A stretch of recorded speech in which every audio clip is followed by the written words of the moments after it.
Hi hello ಎಲ್ರಿಗೂ ನಮಸ್ಕಾರ. Welcome back to our channel. ತುಂಬ ದಿನ ಆಗೋಯಿತು, 20 ದಿನದ ಮೇಲಾಯಿತು ವಿಡಿಯೋ ಹಾಕಿ. ಸೊ ಇವತ್ತು ಊರಿಂದ ಬಂದು ನಾನು ಮತ್ತೆ ವಿಡಿಯೋನ ಎಡಿಟ್ ಮಾಡಿ ಅಪ್ಲೋಡ್ ಮಾಡ್ತಾಯಿದ್ದೀನಿ. ಇದು ನಾನು ಊರಿಗೆ ಹೋಗೋ ದಿನದ್ದು ವಿಡಿಯೋ. ಬೆಳಗ್ಗೆ 5:30ಗೆ ಟ್ರೈನ್ ಇತ್ತು. ಸೊ ಹಾಗಾಗಿ ಬೆಳಗ್ಗೆ 3 ಗಂಟೆಗೆ ಎದ್ದು ಎಲ್ಲ ಕೆಲಸ ಮುಗಿಸಿ ಮನೆಯಿಂದ ಹೊರಟ್ವಿ. ನೋಡ್ತಾ ಇರ್ಬೋದು ಎಷ್ಟು ಜೋರು ಮಳೆ ಬರ್ತಾಯಿದೆ ಅಂತ. ಇದ್ರ ಹಿಂದಿನ ದಿನವೂ ಕೂಡ ನಮ್ಮದು ಟ್ರೈನ್ ಬುಕ್ಕಿಂಗ್ ಆಗಿತ್ತು. ಸೊ ಮಳೆ ಬಂದಿರೋದ್ರಿಂದ ಎಷ್ಟೇ ಪ್ರಯತ್ನ ಪಟ್ಟರು ಓಲಾ ಕ್ಯಾಬ್ 2 ಅವರ್ 3 ಅವರ್ ಆದ್ರೂ ಬುಕ್ ಆಗಲೇ ಇಲ್ಲ. ಹಾಗಾಗಿ ಆ ಟ್ರೈನ್ನ ಮಿಸ್ ಮಾಡ್ಕೊಂಡ್ಬಿಟ್ವಿ. ಮತ್ತೆ ಬೇರೆ ಟಿಕೆಟ್ನ ಬುಕ್ ಮಾಡಿಕೊಂಡು ಒಂದೇ ಭಾರತ್ ಟ್ರೈನಲ್ಲಿ ಹೋಗೋಣ, ಅದು ಸ್ವಲ್ಪ ಬೇಗ ಹೋಗುತ್ತೆ ಅಂದ್ಬಿಟ್ಟು ಆ ಟ್ರೈನಿಂದು ಟಿಕೆಟ್ ಬುಕ್ ಮಾಡಿದ್ರು. ಅದು ಸ್ವಲ್ಪ ಕಾಸ್ಟ್ಲಿನೇ ಇತ್ತು, ಆದರೆ ಏನು ಮಾಡೋಕ್ಕಾಗಲ್ಲ, ಸಡನ್ನಾಗಿ ಊರಿಗೆ ಹೋಗೋ ಅಂಥದ್ದಿತ್ತು. ಸೊ ಅದಕ್ಕೋಸ್ಕರ ನೋಡ್ತಾ ಇರ್ಬೋದು ನಮ್ಮ ಟ್ರೈನ್ ಕೂಡ ಬಂತು. 5:45 ಟ್ರೈನು ಇದ್ದಿದ್ದು. ಒಂದು 10 ನಿಮಿಷ ಅಷ್ಟೇ ಲೇಟಾಗಿ ಬಂದಿದ್ದು. ನಾವು ಅದ್ರದ್ದು ಹಿಂದಿನ ದಿನದ್ದು ಟ್ರೈನು ಆನ್ ಟೈಮಲ್ಲಿ ಬಂತು. ಅಷ್ಟು ಮಳೆ ಬಂದ್ರೂ ಕೂಡ ಪ್ರತಿ ಸಲವೂ 1 ಅವರು 3/4 ಗಂಟೆ ಈ ಥರ ಲೇಟಾಗಿ ಬರ್ತಿತ್ತು. ಅಂಥದ್ರಲ್ಲಿ ಆ ಟ್ರೈನು ಬೇಗ ಬಂತು. ನಮಗೆ ಓಲಾ ಕ್ಯಾಬ್ ಬುಕ್ ಆಗಲೇ ಇಲ್ಲ. ಸೊ ಹಾಗಾಗಿ ಅದನ್ನು ಮಿಸ್ ಮಾಡಿಕೊಂಡು ಈ ಟ್ರೈನ್ನ ಬುಕ್ ಮಾಡ್ಕೊಂಡ್ವಿ. ತುಂಬ ಚೆನ್ನಾಗಿತ್ತು, ಒಂಥರ ಫ್ಲೈಟಲ್ಲಿ ಸೀಟ್ ಇರುತ್ತಲ್ಲ ಆ ಥರ ಇತ್ತು. ಅಲ್ಲೇ ನಮಗೆ ಕಾಫಿ ಟೀ ಎಲ್ಲ ಅವರೇ ಕೊಡ್ತಾರೆ. ನಾವು ಟಿಕೆಟ್ ಬುಕ್ ಮಾಡ್ಬೇಕಾದ್ರೆ ಅದರದ್ದು ಅಮೌಂಟ್ ಎಲ್ಲ ಕಟ್ಟಾಗಿರುತ್ತಂತೆ. ಸೊ ನಮ್ಮದು ಬೈ ಮಿಸ್ಟೇಕಾಗಿ ನಾವು ಊಟ ತಿಂಡಿ ಮತ್ತು ಕಾಫಿ ಟೀ ಆ ಥರದ್ದು ಏನೋ ನಾವು ಬುಕ್ ಮಾಡಿರಲಿಲ್ಲ, ಬರೀ ಟ್ರೈನ್ ಟಿಕೆಟ್ ಅಷ್ಟೇ ಬುಕ್ ಮಾಡಿಬಿಟ್ಟಿದ್ರು. ಹಾಗಾಗಿ ಅಲ್ಲೇ ನಾವು ಸಪ್ರೇಟ್ ಮತ್ತು ಅದು ಚಾರ್ಜಸ್ ತೊಗೋತಾರೆ ಅವರು, ಅದನ್ನು ಅಮೌಂಟ್ ಪೇ ಮಾಡಿ ನಾವು ತಗೊಂಡ್ವಿ. ಒಂಥರ ಚೆನ್ನಾಗಿತ್ತು. ನನಗೆ ಫಸ್ಟ್ ಟೈಮ್ ಹೋಗಿದ್ದು ಒಂದೇ ಭಾರತ್ ಟ್ರೈನಲ್ಲಿ, ಯಾವತ್ತೂ ಹೋಗಿರಲಿಲ್ಲ, ಮೊದಲನೇ ಸಲ ನನ್ನ ಲೈಫಲ್ಲಿ. ಎಲ್ಲ ಮೊದಲನೇ ಸಲ ಎಲ್ಲ ಥರದ್ದು ಎಕ್ಸ್ಪೀರಿಯೆನ್ಸು, ಟ್ರೈನಲ್ಲಾಗಿರ್ಬೋದು ಫ್ಲೈಟಲ್ಲಾಗಿರ್ಬೋದು, ಎಲ್ಲ ಒಂಥರ ಹೊಸ ಅನುಭವ ಅಂತ ಹೇಳ್ತಾರಲ್ಲ ಹಾಗೆ. ಅಲ್ಲೇ ನನಗೆ ಬ್ರೇಕ್ಫಾಸ್ಟ್ ಕೊಟ್ಟರು. ಬ್ರೇಕ್ಫಾಸ್ಟಿಗೆ ಇಡ್ಲಿ ಮತ್ತು ವಡೆ ಕೊಟ್ಟಿದ್ದರು. ಹಾಗೇ ಒಂದು ಕೇಕ್ ಕೊಟ್ಟಿದ್ದರು, ಕಪ್ ಕೇಕು. ಎಲ್ಲ ಚೆನ್ನಾಗಿತ್ತು, ತುಂಬ ಇಷ್ಟ ಆಯಿತು ನನಗೆ, ಬಿಸಿ ಬಿಸಿಯಾಗಿತ್ತು. ಸೊ ಇದಕ್ಕೆ ಎಕ್ಸ್ಟ್ರಾ ಚಾರ್ಜಸ್ ತೊಗೋತಾರೆ. ಮತ್ತು ಮಧ್ಯಾಹ್ನ ಊಟ, ನಮಗೆ ಮಧ್ಯದಲ್ಲಿ ಏನಾದರೂ ಸ್ನ್ಯಾಕ್ಸ್ ಬೇಕು ಅಂದರೆ ಸ್ನ್ಯಾಕ್ಸು ಈ ಥರ ಎಲ್ಲ ಅದರಲ್ಲಿ ಸಿಗುತ್ತೆ. ಆದರೆ ಇದು ಸ್ವಲ್ಪ ಬೇಗ ಹೋಗುತ್ತೆ ಯಶವಂತಪುರಕ್ಕೆ, ಹೈದ್ರಾಬಾದಿಂದ ಯಶವಂತಪುರಕ್ಕೆ ಅಷ್ಟೇ. ಅಲ್ಲಿಂದ ನಾವು ಮತ್ತೆ ಊರಿಗೆ ಹೋಗೋದಾದರೆ ಬೇರೆ ಟ್ರೈನ್ ಬುಕ್ ಮಾಡಿಕೊಂಡು ಹೋಗಬೇಕು. ಬೇಗ ಅಂತಂದರೆ ಒಂದು 6 ಗಂಟೆಗೆಲ್ಲ ಟ್ರೈನು ಹೋಗಿದ್ದು. ನಮಗೆ ಕರೆಕ್ಟಾಗಿ 2 ಗಂಟೆಗೆ 2:30ಗೆಲ್ಲ ನಾವು ಅಲ್ಲೇ ಇದ್ವಿ, ನಾವು ಯಶವಂತಪುರದಲ್ಲಿ ಇದ್ವಿ. ಮತ್ತು ಅಲ್ಲಿಂದ ಬೇರೆ ಟ್ರೈನ್ ಮಾಡಿಕೊಂಡು ಹೋಗಿದ್ದು. ತುಂಬ ಫಾಸ್ಟಾಗಿ ಹೋಗುತ್ತೆ ಟ್ರೈನು. ಅಲ್ಲಲ್ಲೇ ಸ್ಟಾಪ್ ಕೊಡೋದು ಆ ಥರ ಎಲ್ಲ ಏನಿಲ್ಲ. ಮೇಯ್ನು ಎಲ್ಲಿ ಸ್ಟಾಪ್ ಕೊಡಬೇಕು ಅಲ್ಲಿ ಮಾತ್ರ ಸ್ಟಾಪ್ ಕೊಡುತ್ತೆ. ಥರ ಚೆನ್ನಾಗಿತ್ತು, ಹೊಸ ಒಂದು ಅನುಭವ. ಶಿವವ್ರು ಹೇಳ್ತಿದ್ರು, ಮೊದಲನೇ ಸಲ ಒಂದೇ ಭಾರತದಲ್ಲಿ ಹೋಗ್ತಾ ಇದೆಯಾ, ಹೇಗಿದೆ ಅಂತ ನೋಡು, ವಿಡಿಯೋ ಎಲ್ಲ ಮಾಡ್ಕೊ ಅಂತ. ನನಗೆ ನಿದ್ದೆ ಬೇರೆ ಬರ್ತಿತ್ತು. ಅದ್ರ ಹಿಂದಿನ ದಿನವೂ ಕೂಡ ನಮಗೆ ಟ್ರೈನ್ಗೆ ಹೋಗೋದು ಅಂತ ಬೇಗ ಎದ್ಬಿಟ್ಟಿದ್ದೆ. ಆವಾಗಲೂ ಕೂಡ ನಿದ್ದೆ ಇರಲಿಲ್ಲ. ಮತ್ತು ಬೆಳಗ್ಗೆ 2 ಗಂಟೆಗೆ ಎದ್ದು ಈ ಟ್ರೈನಿಗೋಸ್ಕರ ಬೆಳಗ್ಗೆ 2 ಗಂಟೆಗೆ ಎದ್ದು ನಾವು ಓಲಾ ಮಾಡಿಕೊಂಡು 1 ಅವರ್ ಮೊದಲೇ ಹೋಗಿ ನಾವು ಕಾಯ್ಕೊಂಡು ಕೂತಿದ್ದು. ಯಾಕೆ ಬೇಕು, ಆಮೇಲೆ ಇವತ್ತೂ ಓಲಾ ಬುಕ್ ಆಗಲಿಲ್ಲ ಅಂತಂದರೆ ಪ್ರಾಬ್ಲಮ್ ಆಗುತ್ತೆ ಅಂತ ಹೇಳ್ಬಿಟ್ಟು ನಾವು ಕಾಫಿ ಕುಡಿದು ಮುಗಿಸೋ ಅಷ್ಟರೊಳಗೆ ಮಧ್ಯಾಹ್ನ ಆಗೇ ಹೋಯ್ತು. ಮತ್ತು ಊಟ ತೊಗೊಂಡ್ವಿ, ಊಟನೂ ಕೂಡ ಮಾಡಿದ್ವಿ. ಊಟಕ್ಕೆ ಪನ್ನೀರ್ ಸಬ್ಜಿ, ಚಪಾತಿ, ಮೊಸರು, ಅನ್ನ ಸಾಂಬಾರು ಮತ್ತು ಆಲೂಗೆಡ್ಡೆದು ಪಲ್ಯ ಅದನ್ನು ಕೂಡ ಕೊಟ್ಟಿದ್ದರು. ಚೆನ್ನಾಗಿತ್ತು ಊಟ ಮಾತ್ರ. ಊಟ ಎಲ್ಲ ಮಾಡಿ ಮುಗಿಸೋ ಅಷ್ಟರೊಳಗೇ ಯಶವಂತಪುರ ಬಂದುಬಿಡ್ತು. ನಾವು ಟ್ರೈನಲ್ಲೇ ಕೂಡ ಅರಸೀಕೆರೆಗೆ ಟ್ರೈನ್ ಬುಕ್ ಮಾಡ್ಕೊಂಡಿದ್ವಿ. ಅಲ್ಲಿಂದ ಡೈರೆಕ್ಟು ನಾವು ಊರಿಗೆ ಹೋದ್ವಿ. ಊರಿಗೆ ಹೋಗೋಷ್ಟರೊಳಗೆ ಸಂಜೆ 7 ಗಂಟೆ ಆಗಿತ್ತು. ಸೊ ಮನೆ ಈ ಥರ ನೀವು ಕೇಳ್ತಿದ್ರಿ ಎಲ್ಲಿವರೆಗೂ ಬಂತು ಮನೆ, ಎಲ್ಲಿವರೆಗೂ ಬಂತು ಅಂತ. ಇಲ್ಲಿವರೆಗೂ ಬಂದಿದೆ. ಸೊ ಇನ್ನೇನಿದ್ರೂ ಮೋಲ್ಡ್ ಹಾಕ್ಸ್ಬೇಕು. ನಾವು ಬಂದಿರೋ ಉದ್ದೇಶನೂ ಕೂಡ ಮೋಲ್ಡ್ ಹಾಕ್ಸ್ಲಿಕ್ಕೆ ಅಂತಲೇ. ನೀವು ಅಂದ್ಕೋಬೋದು, ಸುಮಾರು ಶುರು ಮಾಡಿ 7-8 ತಿಂಗಳಾಯ್ತು, ಯಾಕಿನ್ನ ಇಷ್ಟು ಲೇಟ್ ಮಾಡ್ತಾಯಿದ್ದೀರಾ, ಫಿನಿಷ್ ಮಾಡಿಲ್ಲ ಅಂತೇಳಿ. ಹೌದು, ಫಿನಿಷ್ ಮಾಡಿಲ್ಲ. ಏನಕ್ಕೆ ಅನ್ನೋದು ಹೇಳ್ತೀನಿ, ವಿಡಿಯೋನ ಎಂಡ್ವರೆಗೂ ನೋಡಿ. ಇದು ನೆಕ್ಸ್ಟ್ ಡೇ ನಮ್ಮ ಅಣ್ಣನ ಮಗ ಎಲ್ಲ ಖಾರ ಮಾಡ್ತಾಯಿದ್ದ. ಇವೆಲ್ಲ ನಾವು ಮನೇಲೇ ಮಾಡೋ ಅಂಥದ್ದು. ಇದನ್ನು ನಾವು ಕಡ್ಡಿ ಖಾರ ಅಂತ ಹೇಳ್ತೀವಿ. ಎಲ್ಲ ಮನೇಲೇ ತಯಾರಿಸೋ ಅಂಥದ್ದು. ಇದು ನೀಟಾಗಿ ಮಾಡ್ತಾರೆ. ಇದು ಮಣೆ ಖಾರ ಅಂತ, ಮಣೇಲಿ ಉಜ್ಜೋ ಅಂಥ ಖಾರ. ಇದು ತುಂಬ ಚೆನ್ನಾಗಿರುತ್ತೆ. ಇದು ಸ್ವಲ್ಪ ಸ್ಮೂತ್ ಬರುತ್ತೆ. ಕಡ್ಡಿ ಖಾರ ಒಂಚೂರು ಒರಟು ಬರುತ್ತೆ, ಅಂದರೆ ತುಂಬ ಅಲ್ಲ, ಒಂದು ಸ್ವಲ್ಪ. ಇದು ಮಣೆ ಖಾರ ಅಂದರೆ ತುಂಬ ಸ್ಮೂತ್ ಬರುತ್ತೆ. ಇದಕ್ಕೆ ಕಡಲೆ ಬೀಜ, ಕಡಲೆ, ಬೆಳ್ಳುಳ್ಳಿ, ಮೆಣಸಿನ್ಕಾಯಿ ಈ ಥರ ಎಲ್ಲ ಹಾಕಿ ಮಾಡಿರ್ತಾರೆ, ತುಂಬ ಚೆನ್ನಾಗಿರುತ್ತೆ. ಸೊ ಅವನು ಖಾರ ಮಾಡ್ತಾಯಿದ್ದ, ನಾನು ಹಾಗೆ ವಿಡಿಯೋ ಮಾಡಿಕೊಂಡೆ. ಈ ಥರ ಸಿಂಬೆ ಹೊಡೆದ್ಬಿಟ್ಟು ಒಂದು 10 ಸಿಂಬೆನ ಜೋಡಿಸಿ ಪ್ಲಾಸ್ಟಿಕ್ ಕವರ್ ಹಾಕಿ ನೀಟಾಗಿ ಪ್ಯಾಕ್ ಮಾಡಿ ಇಡಬೇಕು. ಸೊ ಯಾಕಂದರೆ ಧೂಳು ಹೋಗುತ್ತೆ ಅಂತ ಹೇಳ್ಬಿಟ್ಟು ಇವರು ಹೋಲ್ಸೇಲ್ಗೂ ಕೂಡ ಕೊಡ್ತಾರೆ, ಮತ್ತು ಜಾತ್ರೆಗಳಲ್ಲೂ ಕೂಡ ದೊಡ್ಡ ದೊಡ್ಡ ಅಂಗಡಿಗಳೆಲ್ಲ ಹಾಕ್ತಾರೆ ನೋಡಿ, ಆ ಥರ ಅಂಗಡಿಗಳನ್ನು ಕೂಡ ಹಾಕ್ತಾರೆ.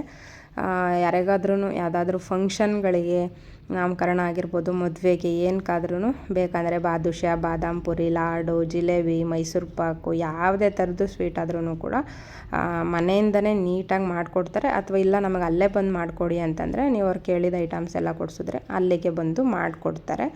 ಸೊ ಯಾರಿಗಾದ್ರೂ ಆ ಥರ ಅವಶ್ಯಕತೆ ಇದ್ದರೆ ದಯವಿಟ್ಟು ನನಗೆ ಕಮೆಂಟ್ ಮಾಡಿ, ನಾನು ಡೀಟೇಲ್ಸ್ ಎಲ್ಲ ಕೊಡ್ತೀನಿ. ಇದು ಗೋಡನ್ ಮಾಡ್ಕೊಂಡಿದ್ದಾರೆ. ಇವಾಗ ಇದನ್ನೆಲ್ಲ ಸ್ವಲ್ಪ ಕ್ಲೀನ್ ಮಾಡ್ಕೊತಿದ್ದಾರೆ, ಎಲ್ಲ ಕಿತ್ತಾಕಿದ್ದಾರೆ, ಬೇರೆ ಮಾಡಬೇಕು ಅಂತ ಹೇಳ್ಬಿಟ್ಟು. ಸೊ ಹಾಗಾಗಿ ಸ್ವಲ್ಪ ಎಲ್ಲ ಅಲ್ಲಲ್ಲೇ ಇಟ್ಕೊಂಡಿದ್ದಾರೆ. ಜಾಗ ಚಿಕ್ಕದಾಗಿತ್ತು, ಒಂದು ಸ್ವಲ್ಪ ದೊಡ್ಡ ಗೋಡನ್ ಮಾಡ್ಕೊಳ್ಳೋದು ಅಂತ ಹೇಳಿ ಎಲ್ಲ ಇವಾಗ ಮಾಡ್ಕೊಳ್ತಾ ಇದ್ದಾರೆ. ನೋಡಿ ಈ ರೀತಿಯಾಗಿ ಮಾಡೋದು. ಅದು ಮಿಷಿನ್ ಇರುತ್ತೆ 1 kgದು, ಅದರೊಳಗಡೆ ಹಿಟ್ಟು ತುಂಬ್ಕೊಂಡು ಈ ಥರ ತಿರುಗಿಸೋದು. ನಿಮ್ಗೇನಾದ್ರೂ ಸ್ವೀಟ್ಸ್ಗಳು ಬೇಕಂದರೆ ನೀವು ಎಣ್ಣೆಲೂ ಬೇಕಾದರೂ ಮಾಡಿಸ್ಕೋಬೋದು, ಇಲ್ಲ ನಮಗೆ ತುಪ್ಪದಲ್ಲಿ ಬೇಕು ಅಂದರೆ ಅದರಲ್ಲೂ ಕೂಡ ಮಾಡಿಸ್ಕೋಬೋದು ಸ್ವೀಟ್ಸ್ಗಳನ್ನು ಮಾತ್ರ. ಇವಾಗಿರೋ ತುಪ್ಪದ ರೈಟಲ್ಲಿ ಅಷ್ಟೊಂದೆಲ್ಲ ಮಾಡೋಕ್ಕಾಗಲ್ಲ ಅಂತ ಅಂದ್ಕೋತೀನಿ. ಕೆಲವೊಬ್ಬೊಬ್ಬರು ಮಾಡಿಸ್ಕೋತಾರೆ, ಇಲ್ಲ 2 ಮಿಕ್ಸಲ್ಲಿ ಕೂಡ ಮಾಡಿಸ್ಕೋಬೋದು. ತುಂಬ ಚೆನ್ನಾಗಿ ಮಾಡಿಕೊಡ್ತಾರೆ, ನೀಟ್ ಆ್ಯಂಡ್ ಕ್ಲೀನಾಗಿ.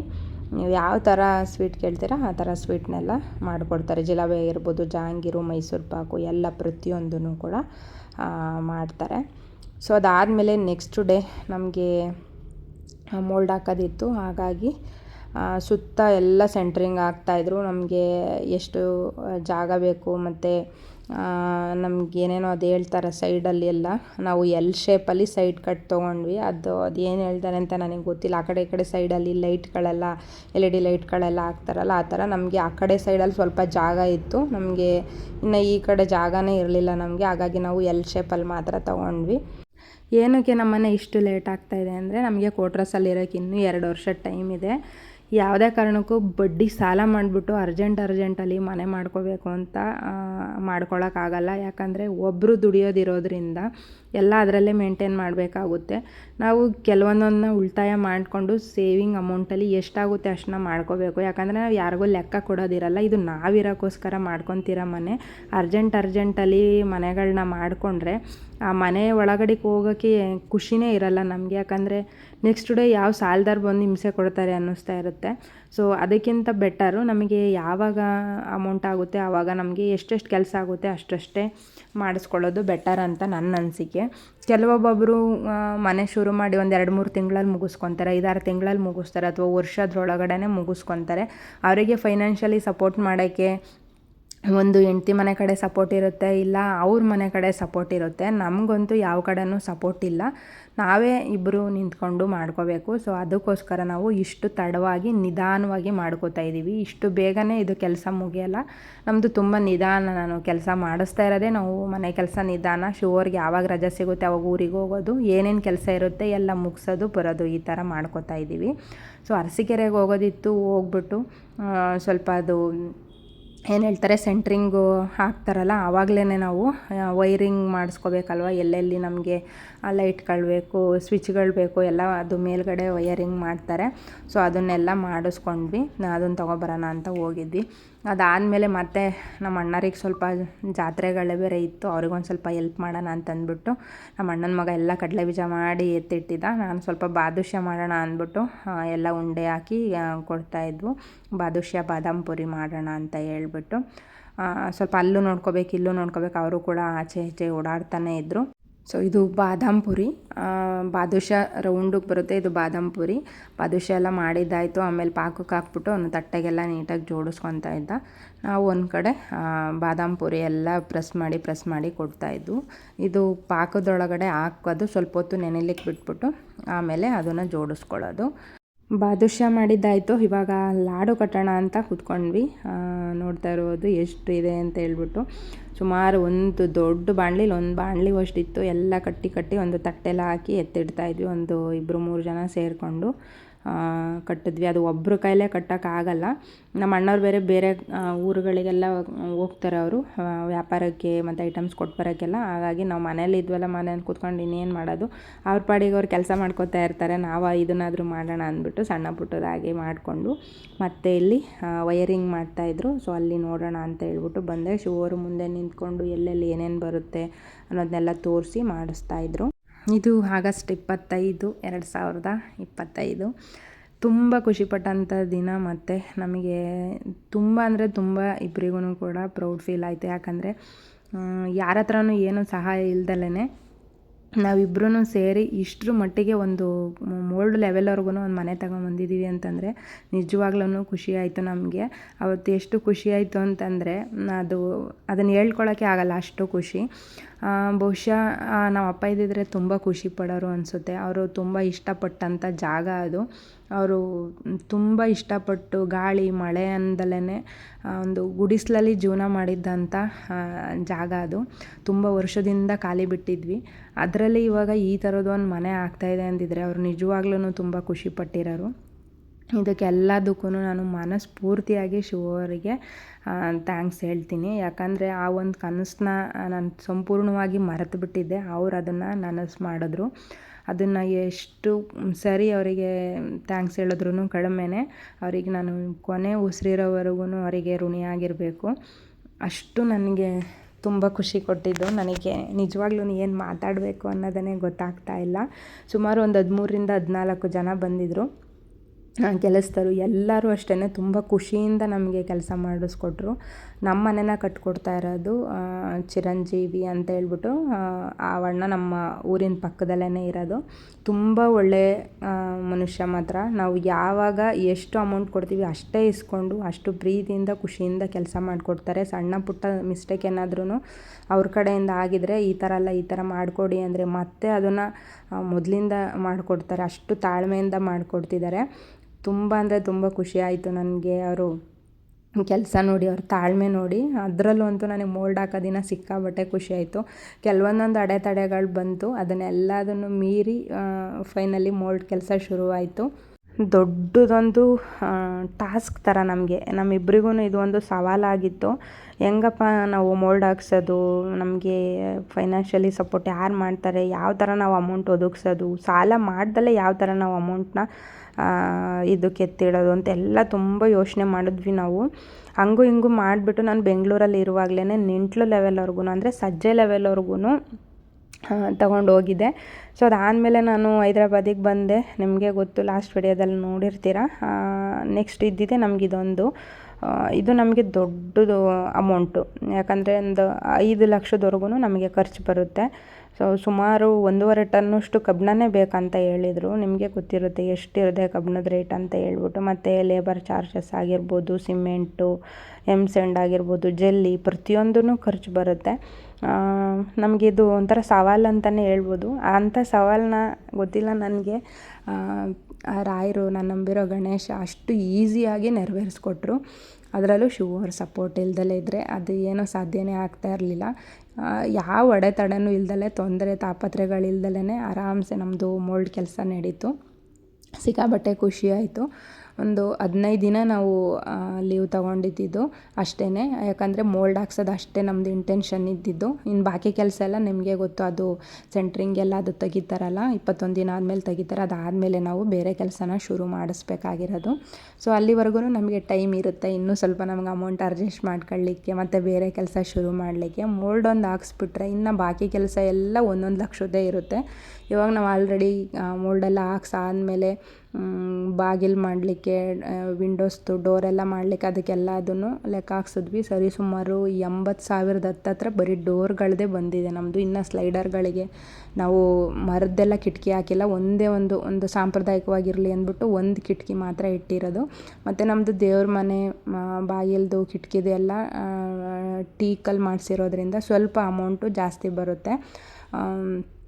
ಹಾಗಾಗಿ 80,000-89,000 ಸಾವಿರದವರೆಗೂ ಆಗುತ್ತೆ ಅಂತ ಹೇಳಿದ್ದಾರೆ. ನೋಡಬೇಕು, ಅದಕ್ಕಿಂತ ಸ್ವಲ್ಪ ಟೈಮ್ ಇದೆ. ಯಾಕಂದರೆ ಟೈಲ್ಸ್ ಎಲ್ಲ ಹಾಕೋವರೆಗೂ ಸ್ವಲ್ಪ ಟೈಮ್ ಇದೆ ಅದಕ್ಕೆ. ಸೊ ಅಲ್ಲಿವರೆಗೂ ಇನ್ನು ನಮಗೆ ಗಿಲಾವ್ ಮಾಡಿಸ್ಬೇಕು, ಟೈಲ್ಸ್ ಹಾಕಿಸ್ಬೇಕು, ಮತ್ತು ವಯರಿಂಗ್ ಇದೆ ಇನ್ನು ಕರೆಂಟಿಂದು, ಮತ್ತು ಇನ್ನು ಪ್ಲಂಬರ್ದು ಕೆಲಸ ಇದೆ. ನೀರಿಂದೆಲ್ಲ ಎಲ್ಲೆಲ್ಲಿಗೆ ನಮಗೆ ಕಲೆಕ್ಷನ್ ಬೇಕು ಅದನ್ನೆಲ್ಲ ನೋಡ್ಕೊಳ್ಳೋದು ಇನ್ನೂ ತುಂಬ ಕೆಲಸ ಇದೆ. ಎಲ್ಲದಕ್ಕೂ ಕೂಡ ನಾವು ಒಂದೊಂದು ಸಲ ಹೋಗ್ಬೇಕಾದ್ರೂ ಒಂದೊಂದು ಲಕ್ಷ ಇಟ್ಕೊಂಡು ಹೋಗಿರಲೇಬೇಕು. ಇನ್ನು ಆ ಥರ ಬರೋದು ಟಾಸ್ಕ್ಗಳು. ಇದಂದರೆ ಒಂದು ಅಮೌಂಟು ಒಂದು ಸಲ ಮೆಟೀರಿಯಲ್ ಹಾಕ್ಸ್ಕೊಂಡು ಮೋಲ್ಡ್ ಹಾಕ್ಸ್ಬಿಡೋದು. ಇನ್ನು ಮುಂದೆ ಬರೋದೆಲ್ಲ ಸ್ವಲ್ಪ ಖರ್ಚು ತಗೊಳುತ್ತೆ. ನೋಡೋಣ, ಎಲ್ಲ ವಿಘ್ನ ವಿನಾಶಕ ಇದ್ದಾರೆ, ಅವ್ರ ಮೇಲೆ ಭಾರ ಹಾಕಿ, ರಾಯರ ಮೇಲೆ ಭಾರ ಹಾಕಿ ಮುಂದೆ ಹೋಗ್ತಾ ಇದ್ದೀವಿ. ಸೊ ಇದಿಷ್ಟು ನನ್ನ ಮನೆಯದು ಕೆಲಸದ ವಿಡಿಯೋ ಆಗಿತ್ತು. ನೆಕ್ಸ್ಟ್ ಡೇ ಗಣೇಶನ ಹಬ್ಬ ಇತ್ತು. ಸೊ ಹಾಗಾಗಿ ಅಣ್ಣನ ಮನೇಲಿ ಗಣೇಶನ ಕೂರಿಸಿದ್ರು. ಪೂಜೆ ಎಲ್ಲ ಮುಗಿಸಿ ಮಾಡಾಳ್ಗೆ ಹೋಗಿದ್ವಿ ನಾವು. ಮಾಡಾಳು ಗೌರಮ್ಮ ನಿಮ್ಗೆ ಎಲ್ರಿಗೂ ಗೊತ್ತೇ ಇರುತ್ತೆ. ಹೋಗಿ ತಾಯಿ ದರ್ಶನ ಮಾಡಿಕೊಂಡು ಬಂದ್ವಿ. ಇದು 2ನೇ ಗೌರಮ್ಮ ಮೂಲ ಸ್ಥಾನದಲ್ಲಿರೋದು. 1ನೇ ಗೌರಮ್ಮನ ಹತ್ರ ನಮಗೆ ವಿಡಿಯೋ ಮಾಡ್ಕೊಳ್ಳಿಕ್ಕೆ ಆಗಲಿಲ್ಲ. ಸೊ ಹಾಗಾಗಿ ಮೊದಲು ಅಂದರೆ ಹಳೆ ಗೌರಮ್ಮನ ಹತ್ರ. ಸೊ ಅಲ್ಲಿ ನನಗೆ ವಿಡಿಯೋ ಮಾಡ್ಕೊಳಕ್ಕಾಗಲಿಲ್ಲ. ಇವಾಗ ನಾವು ಲೈನಲ್ಲಿ ನಿಂತ್ಕೊಂಡಿದ್ದೀವಿ. ಸುಮಾರು 1 ಅವರ್ ಮೇಲೆ ಲೈನಲ್ಲಿ ನಿಂತ್ಕೊಂಡು ಹೋಗಿದ್ದು. ದೇವ್ರ ದರ್ಶನನೇ ಮಾಡೋಕ್ಕೆ ಬಿಡಲ್ಲ ಅವಳು. ತಿರುಪತಿ ತಿಮ್ಮಪ್ಪನ ದರ್ಶನಕ್ಕೆ ಹೋದಾಗಲೂ ಅಷ್ಟು ಫಾಸ್ಟಾಗಿ ಎಳೆದಾಕಲ್ಲ. ಆ ಥರ ಪೊಲೀಸ್ನವ್ರು ಎಳೆದಾಕ್ತಾರೆ. ಅಷ್ಟು ದೂರ ನಿಂತ್ಕೊಂಡು ಬಂದಿರ್ತಾರೆ. ಅಟ್ಲೀಸ್ಟ್ ಅಲ್ಲಿ ಒಂಚೂರು ಕೈ ಮುಗಿಯೋಕ್ಕಾದ್ರೂ ಅವ್ರಿಗೆ ಅವಕಾಶ ಮಾಡಿಕೊಡೋಣ ಭಕ್ತರಿಗೆ ಅನ್ನೋದವರಿಗೆ ಒಂದು ಸ್ವಲ್ಪ ಸೆನ್ಸು ಕೂಡ ಇಲ್ಲ. ಹೋಗ್ರಮ್ಮ ಅಂತ ಎಳಿತಾನೇ ಇರ್ತಾರೆ. ಅಲ್ಲಿ ದೇವ್ರನ್ನೇ ನೋಡೋಕ್ಕಾಗಲ್ಲ, ಅಷ್ಟು ಎಳೆದೆಳೆದು ಹಾಕ್ತಾ ಇರ್ತಾರೆ. ಒಂಥರ ಬೇಜಾರಾಯಿತು ನನಗೆ. ಸೊ ಇದಿಷ್ಟೇ ನಾನು ವಿಡಿಯೋ ನಮ್ಮ ಅಣ್ಣನ ಮಕ್ಕಳು ಮಾಡ್ಕೊಂಡಿದ್ರು, ಅದನ್ನೇ ಸ್ವಲ್ಪ ಇಸ್ಕೊಂಡು ಹಾಕ್ಕೊಂಡೆ. ನೋಡ್ತಾ ಇರ್ಬೋದು ಯಾವ ಥರ ತಳ್ತಾರೆ ಅಂತ, ತಳ್ತಾನೇ ಇರ್ತಾರೆ. ಹಂಗೂ ಹಿಂಗೂ ಮಾಡಿ ತಾಯಿ ದರ್ಶನ ಮಾಡಿದ್ವಿ. ನಾನು ಚಿಕ್ಕವಳಿದ್ದಾಗ ನನಗೆ ಕತ್ತತ್ರ 1 ಗಂಟಾಗಿತ್ತಂತೆ.